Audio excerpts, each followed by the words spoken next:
Good morning to all of you बेटा। इस video से पहले हमने रिटायरमेंट ऑफ पार्टनर वाला चैप्टर खत्म कर दिया है और इस वीडियो में जो हमारा न्यू चैप्टर स्टार्ट हो रहा है वो है change in profit sharing ratio, chapter number 4। इस चैप्टर को सीखने में कोई ऐसी बड़ी बात नहीं है। अगर आपने एडमिशन और रिटायरमेंट वाला चैप्टर सीखा हुआ है तो change in profit sharing ratio में जो भी एडजस्टमेंट करी जाती हैं वो सारी वही होती हैं जो एडमिशन और रिटायरमेंट वाले चैप्टर में होती है।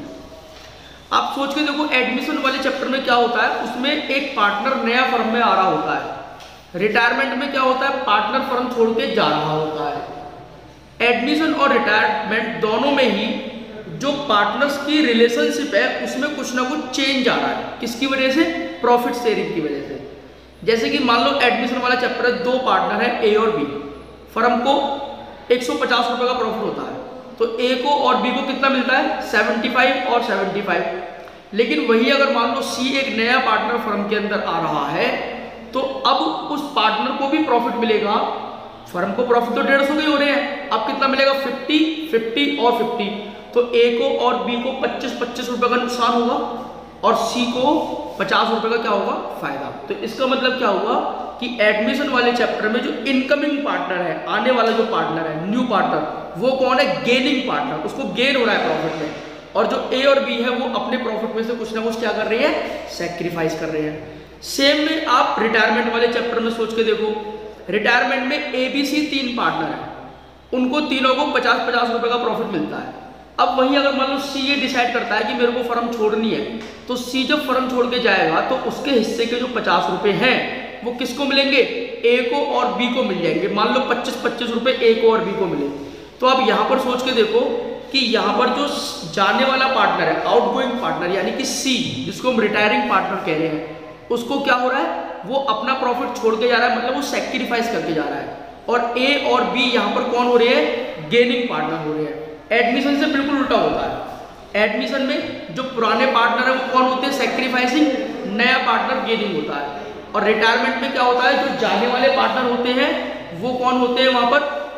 सैक्रिफाइसिंग। और जो फर्म में ऑलरेडी जो बच गए पार्टनर है, कंटिन्यूइंग पार्टनर, वो होते हैं हमारे पास गेनिंग पार्टनर। अच्छा, अब जो ये change in profit sharing ratio वाला चैप्टर है इसमें क्या होता है? देखो, जैसे कि मान लो ए और बी 2 पार्टनर हैं और इन दोनों को जो प्रॉफिट होता है वो सपोर्टेड 100 रुपए का होता है। ए और बी दोनों सपोर्टेड 50-50 रुपए का प्रॉफिट आपस में डिस्ट्रीब्यूट करते हैं। अब हुआ क्या, आने वाले समय में ए ने और बी ने ये डिसाइड करा कि भैया बात सुनो, ये तो है हमारा ओल्ड, हम 100 रुपए में से 50-50 रुपए दोनों बांटते हैं। लेकिन न्यू वो क्या चाहते हैं?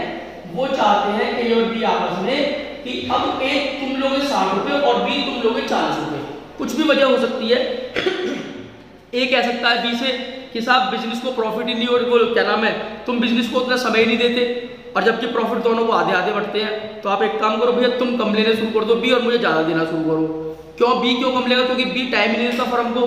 तो इसका मतलब ये हुआ कि यहाँ पर ए को 60 रुपये और बी को 40। अब मुझे ये बताओ, जो यहाँ पर बी है वो क्या कर रहा है? वो कर रहा है सैक्रिफाइस। और यहाँ पर ए क्या कर रहा है? ए कर रहा है गेन। तो इसका मतलब यहाँ पर ए कौन हो गया? गेनिंग पार्टनर, और बी कौन हो गया? Sacrificing partner. तो आप ये समझ लीजिए, चाहे तो change in profit sharing ratio हो, एडमिशन ऑफ पार्टनर हो या रिटायरमेंट ऑफ पार्टनर हो, इन सारे ही चैप्टरों में किसी ना किसी को गेन हो रहा होता है और कोई ना कोई सैक्रिफाइस कर रहा होता है। कहने का मतलब क्या है? पार्टनर्स की एक डीड होती है, वो डीड में चेंज आ रहा है। जैसे कि ए और बी में पहले कितना रेशो था? 1:1 का, इसको बोल सकते हो ना 1:1। और यहाँ पर कितना हो गया? 6:4 यानी कि 3:2 हो गया, अगर मैं इसको शॉर्ट कर दूं तो रेशो में चेंज आ रहा है, यानी कि डीड में चेंज आ रहा है। पार्टनर्स के बीच में जो डीड बनती है, जो एग्रीमेंट बनता है, उस एग्रीमेंट में चेंज आ रहा है। उस चेंज को हम बोलते हैं, अगर पार्टनरशिप के रिलेशन में चेंज आ रहा है तो उसको हम बोलते हैं रिकॉन्स्टिट्यूशन ऑफ द फर्म। यानी कि change in profit sharing ratio हो, चाहे एडमिशन ऑफ पार्टनर हो, चाहे रिटायरमेंट ऑफ पार्टनर हो। एक टॉपिक और है डेथ ऑफ पार्टनर, जिसका कुछ हिस्सा आपके सिलेबस में है, बाकी वो डिलीट हो चुका है। 4 टॉपिक है, दोबारा बोल रहा हूँ, change in profit sharing ratio, admission of partner, retirement of partner और डेथ। इन चारों टॉपिकों में जब भी पार्टनर्स के प्रॉफिट शेयरिंग रेशो के रिलेशन में चेंज आता है, हम उसको बोलते हैं कि डीड में चेंज आ रहा है। और डीड में चेंज आने का मतलब क्या है? रिकॉन्स्टिट्यूशन ऑफ द फर्म, यानी कि फर्म का जो कॉन्स्टिट्यूशन है, जो डीड है, उसमें चेंज आ रहा है। अब इन चेंज की वजह से हमें कुछ ना कुछ एडजस्टमेंट करनी होती है। जैसे आपने एडमिशन वाले चैप्टर में देखा था कि जो नया पार्टनर है वो गुडविल के पैसे लेके आता है। क्यों? क्योंकि वो क्या कर रहा है? गेन कर रहा है। और जो पुराने पार्टनर होते हैं वो क्या कर रहे होते हैं? सैक्रिफाइस। तो नया पार्टनर जो गुडविल के पैसे लेके आता है उसको ए और बी आपस में बांट लेते हैं, यानी कि ओल्ड पार्टनर बांट लेते हैं। रिटायरमेंट वाले चैप्टर में क्या होता है? जो पार्टनर छोड़ के जा रहा होता है ना, वो गुडविल के पैसे लेके जाता है। तो जैसे ए बी सी तीन पार्टनर, सी फर्म छोड़ के जा रहा है, तो ए और बी गुडविल का पैसा किसको देते हैं? सी को देते हैं। सेम तो वहां पर क्यों गुडविल का पैसा दे रहे हैं? क्योंकि सी को सैक्रिफाइस करना पड़ रहा है, और एडमिशन में क्या हो रहा है? सी को गेन करना पड़ रहा है। ठीक है, ऐसे यहाँ ए और बी दो पार्टनर, यहाँ पर ना कोई आ रहा ना कोई जा रहा, बट फिर भी प्रॉफिट शेयरिंग रेशो में चेंज हो रहा है। और प्रॉफिट शेयरिंग रेशो में चेंज होने की वजह से हमें वो सारे ट्रीटमेंट करने होते हैं जो हमने एडमिशन और रिटायरमेंट वाले चैप्टर में किए हुए हैं। वो कौन कौन से ट्रीटमेंट है? Number 1, adjustment at the time of change in PSR। पहली एडजस्टमेंट क्या होगी? यहां पर आप सबसे पहले करोगे कैलकुलेट, या फिर आप निकालो, हाँ चलो calculate gaining and sacrificing share and new profit sharing ratio. दूसरे नंबर पर हम क्या करेंगे? Treatment of goodwill. थर्ड हम क्या करेंगे? Revaluation of assets and liability. Fourth हम क्या करेंगे? Distribution of accumulated profit oblique loss and reserve.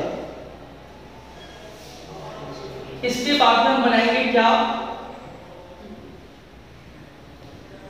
Partners के कैपिटल अकाउंट, और फिर हम बनाएंगे न्यू बैलेंस शीट। सेम सारी चीजें हम किस में करते थे?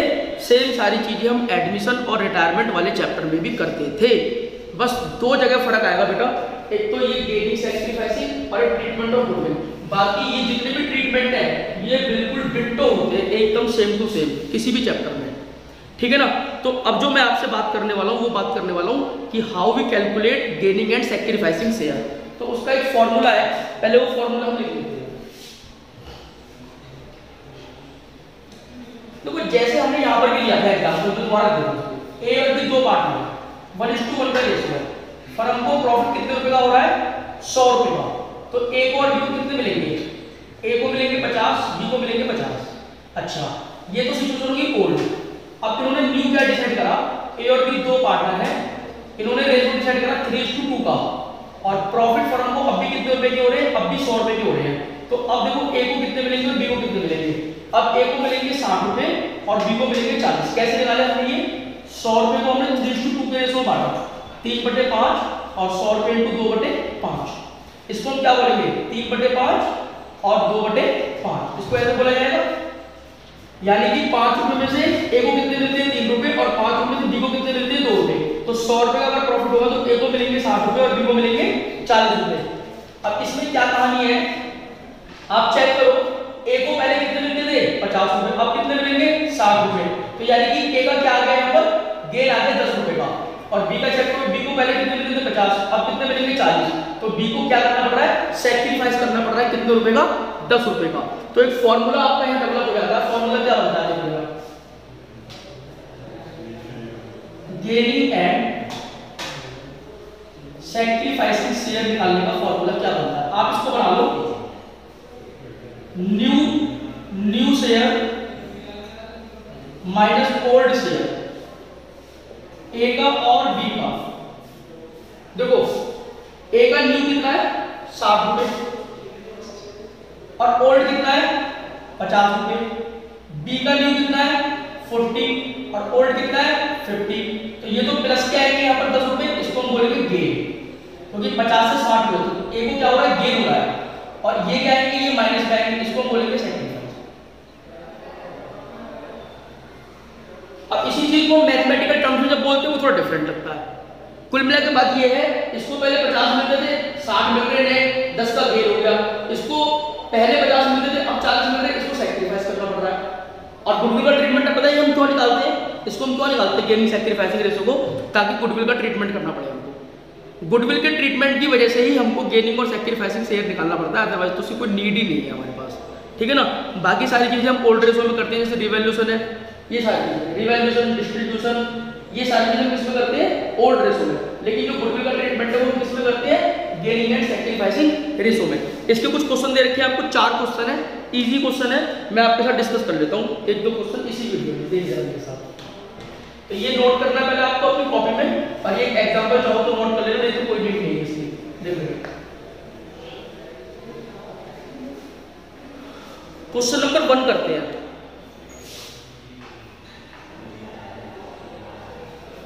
वो चेक करना बन गई,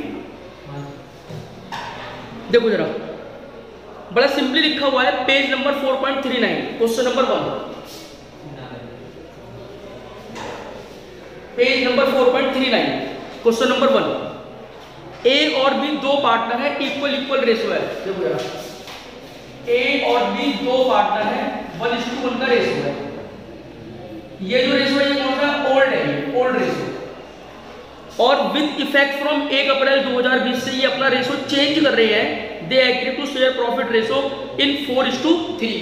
तो ए ने और बी ने अपना प्रॉफिट शेयरिंग रेशो चेंज करा, कितना कर दिया 4:3 कर दिया। अब बताओ ये रेशो कौन सा हो गया, ये हो गया बेटा न्यू। तो ए बी का ओल्ड, ए बी का न्यू। क्वेश्चन आपसे क्या कैलकुलेट करवा रहा है, कैलकुलेट इंडिविजुअल पार्टनर गेन और sacrifice due to change in ratio. तो रेशो में चेंज की वजह से कितना गेन और कितना सैक्रिफाइस हुआ। फॉर्मूला हमने अभी लिखा था, देखो solution, calculate gaining and sacrificing share of the ratio. Formula क्या है, न्यू रेशो या new share minus old ratio या ओल्ड शेयर, कुछ भी कोई दिक्कत नहीं। तो ए का और बी का बड़ा सिंपल है, कुछ नहीं, न्यू कितना है 4/7, बी का कितना है 3/7, माइनस कर दो ए का कितना ओल्ड 1/2, बी का कितना 1/2। और इसको कैलकुलेट कर दो आप, एलसीएम लेंगे पहले, एलसीएम कितना ले लेंगे 14, इसकी मल्टीप्लाई करके इनकी क्रॉस मल्टीप्लाई हो जाएगी, 4 × 8 और ये होगा 7, 7 × 7, तो ये हो गया 1/14। ये प्लस में आया तो ये हो गया गेन, यानी कि ए को हुआ फायदा, और बी का जब आप निकालोगे तो ये 14 एलसीएम आ गया, क्रॉस मल्टीप्लाई करो 3 × 6 और ये आ गया 7, इसका माइनस आ गया 1/14। तो ये करना सैक्रिफाइस। बड़ी सीधी सी बात है, एक पार्टनर जितना गेन करेगा दूसरा उतना ही सैक्रिफाइस करेगा, ना कम ना ज्यादा। अगर बी ने सैक्रिफाइस करा 1/14 तो ए को गेन जस्ट उसके इक्वल होगा, ना उससे कम होगा ना उससे ज्यादा होगा। तो ये रही बात हमारी क्वेश्चन नंबर 1 की। मैं आपको क्वेश्चन नंबर 2 और करा देता हूं फटाफट से।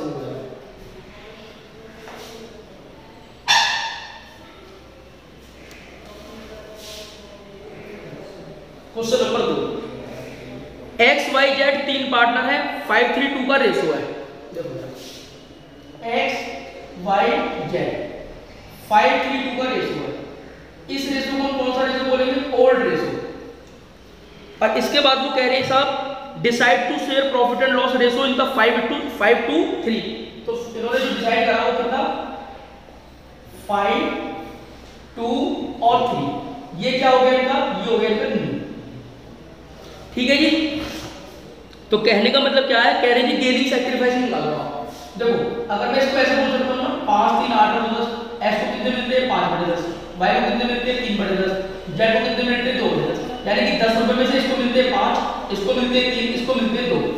अब क्या सिचुएशन है, अब एक्स को मिलेंगे 5 रुपए कितने में से 10 रुपए में से, वाई को मिलेंगे 2 रुपए कितने में से 10 रुपए में से, और जेड को मिलेंगे 3 रुपए कितने में 10 रुपए में से।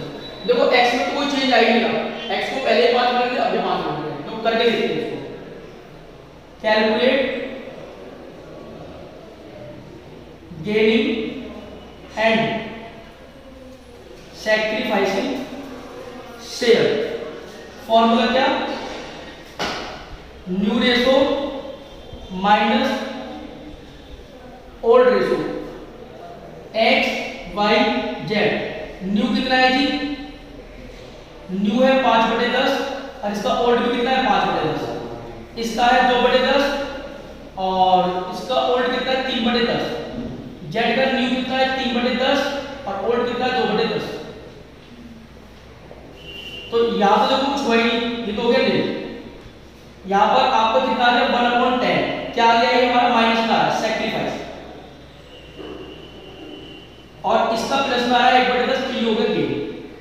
तो देखो x ने कुछ नहीं करा, x को पहले 5 मिल रहे थे 10 में, अभी 5 मिल रहे हैं, लेकिन y को पहले 3 मिल रहे थे, अब 2 रुपए मिल रहे हैं, और z को पहले 2 मिल रहे थे 3 मिल रहे हैं, तो z का गेन आ गया और y का क्या आ गया सैक्रिफाइस। सो इजी, कुछ है ही नहीं इसमें। इसको हम क्यों करते हैं, क्योंकि हमें गुडविल का ट्रीटमेंट करना होता है। ये क्वेश्चन आप घर से ट्राई करना, 3rd और 4th, और नेक्स्ट पार्ट में हम क्या करेंगे, इसका गुडविल का ट्रीटमेंट सीखेंगे। ओके बेटा, बाय।